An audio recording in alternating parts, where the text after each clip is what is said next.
morning, Bucknutters. Welcome into the Bucknuts Morning 5 here on Wednesday, October 28th, 2015. I am Dave Biddle, and I am happy to be joined by Jonah Booker. He writes Outside Columbus. He's much better on college football picks than I am against the spread. J-Book, always good to talk to you, my man. Glad to be here. Thank you for having me. My pleasure. All right, first question. I have 5 questions for you today. Really 4 questions. One of them is kind of a 2-part question. The first question I have for you today, biggest concern for the Buckeyes headed down the stretch this season. What is your biggest concern for Ohio State as we head down the stretch? My biggest concern is the injuries. Right now you're starting to see them pile up, especially there in the secondary where the depth is kind of thin. Last time we had talk, I said Marshawn Lattimore was a hamstring away from potentially having a couple freshmen out there playing in your secondary going into November. The bye week came up at a perfect time. This team is starting to get hot, but the biggest thing is they got to stay healthy there because at certain positions, especially the secondary, wide receiver, defensive tackle, the depth there is not where they actually want it to be at. Yeah, I couldn't agree more. That's what I have written down too. It's definitely DB depth. Good news is the starters so far, knock on wood, are unscathed. Scale of 1 to 10, how concerned are you about DB depth? I'm at a 9 right now because Garyon Conley, he's playing lights out. And then at that point, you got Eli Apple. He's doing his thing. Marshawn, he's holding up. It looks like he's starting to get a little bit better. But if you look at safety with Cam Burrows, Eric Smith both out, now you're looking at Malik Hooker, who's never even touched the field besides special teams if somebody goes down at the back end. So right now, I'm really concerned about the depth back there. But as you mentioned, knock on wood, nothing's happened that is really, going to prohibit this team from running the scheme that they want to. But it's definitely a concern. Yeah, I give it an 8. I'm also concerned. Won't quite put it on the level that you have, but I understand where you're coming from because we're really close. I'll put it on an 8 on a scale of 1 to 10. It's definitely a concern, the biggest concern on the team, but then again, I feel like the Buckeyes are locked and loaded, and they're going to be ready for a nice run here coming up. Okay, let's switch gears here. Let's look at the national championship race. If you are betting right now and you're picking either Ohio State or the field to win the national championship, who are you picking? Right now, the way this Ohio State team is starting to click, I'm going with the Buckeyes. If you'd have asked me this question 2 weeks ago before the Penn State game, I would have said the field. They're settled in at quarterback. This team is starting to play with a little bit more swagger than what you saw. The confidence and the leadership of J.T. Barrett is dripping all over this team. The defense, it looks like they're trying to get their issues together as far as the run defense and being gap sound. And the eye test, Dad, the eye test is telling me right now is this Ohio State team is starting to wake up. The beast in Columbus is starting to become awake. You look at college football right now, Baylor, quarterback broke his neck. What are they going to be? Clemson looks like they can be really good and hell to deal with. LSU, yes, they're good. Leonard Fournette, he's a stud, but I'm not afraid of Brandon Harris. And Alabama's having a lot of issues on the offensive side of the football, especially the O-line.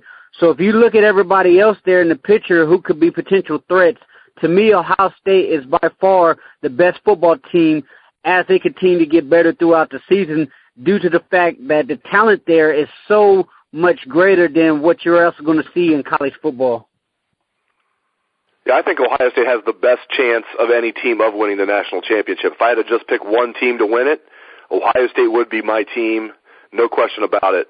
But I would take the field over Ohio State. I just think there's a better chance that there's one team out there that's in that that grouping of teams that's going to win it all. But I hope you're right. There's definitely no doubt that I hope you're right. I'd love to see the Buckeyes repeat, but we'll see what happens. Okay, something I posted on the board yesterday, J-Book. I look at people are wondering what's wrong with Ohio State's offense. Maybe now they're clicking with J.T. Barrett. And they've lost so much depth at wide receiver, and I thought about it. I've watched Ohio State football for as long as I can remember. Since 1984, I've been a diehard Ohio State fan. Now I do it for a living. This is the best foursome on offense that I can remember, and that's saying a lot because there's been a lot of great players come through Ohio State during that time. But you're looking at J.T. Barrett, Ezekiel Elliott, Braxton Miller, and Michael Thomas. Those 4 guys together, talking about skilled position players. I mean, you throw in the fact that, they have 4 returning starters on this offensive line, a few guys that are going to play in the NFL. They have a good tight end. Putting that aside for a minute, just looking at the skill position players, this has to be the best foursome, not only in Ohio State recent memory, but across the country this season. I know you follow college football very closely across the country. Is there any other foursome across the country that can compare with those guys as far as on the offensive side of the ball? Not even close. I was on social media watching the Rutgers game, and as J.T. Barrett was starting to gash him, you start Ezekiel Elliott, he started heating up in the second half. Then you got Braxton Miller involved. Michael Thomas takes a slant to the house. And what I said was the freaks are starting to come out, because when you start looking at the dynamics of these four guys, they're all home run hitters. You know, J.T. Barrett and Ezekiel Elliott inside-out threat is nasty. Butch Jones over at Tennessee said at the season, if you got two guys that are playmakers, you're going to have a shot to go far in this college football playoffs. Ohio State has four guys. Then on top of that, you throw in a Jalen Marshall. You throw in a Curtis Samuel, who had a nasty two-step route there to get a touchdown against Rutgers, and it's unbelievable. And you have guys like Van Ness, who's being pegged as potentially the top tight end in the NFL draft, who's not using yet. So this offense is absolutely loaded with playmakers all over the place. But those four guys that you're mentioning is special. Those guys are special.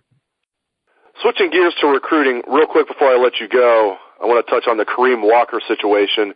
J-Book, I feel like that ship has sailed. I don't think he's going to be a Buckeye. Anything's possible. In your opinion, is this even a legit conversation? Do you think there's a chance Kareem Walker will still be a Buckeye?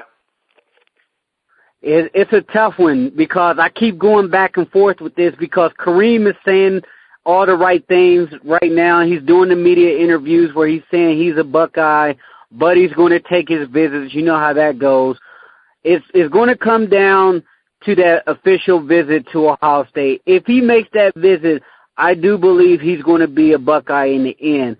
Now, he went out on the record and said the commitment of Antonio Williams does not scare him. He's not afraid of competition. That's what you want to hear from the guy. But when you got a guy who's taking these visits, he's going to take all five of them, and hopefully one of those is to Ohio State. To me, I think that's where we're all going to know, is he going to be in this class or not. Great stuff as always out of Jonah Booker, a.k.a. J-Book, former college football player at Ohio University. He writes outside Columbus every week for our site here at Bucknuts. He's one of the best contributors to our site. He also is all over the front row message board. Thank you very much, Jonah. And just a quick programming note here. We will get a few Ohio State players after practice tonight for interviews. Practice will wrap up around 6:30. We're not getting Urban Meyer tonight, but we are getting players. Usually we get Urban Meyer on Wednesday, but he's still on his book tour. So we're going to get players after practice tonight. So look for stories, bullets, and videos of what the players have to say. Steve Hellwagon and I will be covering it.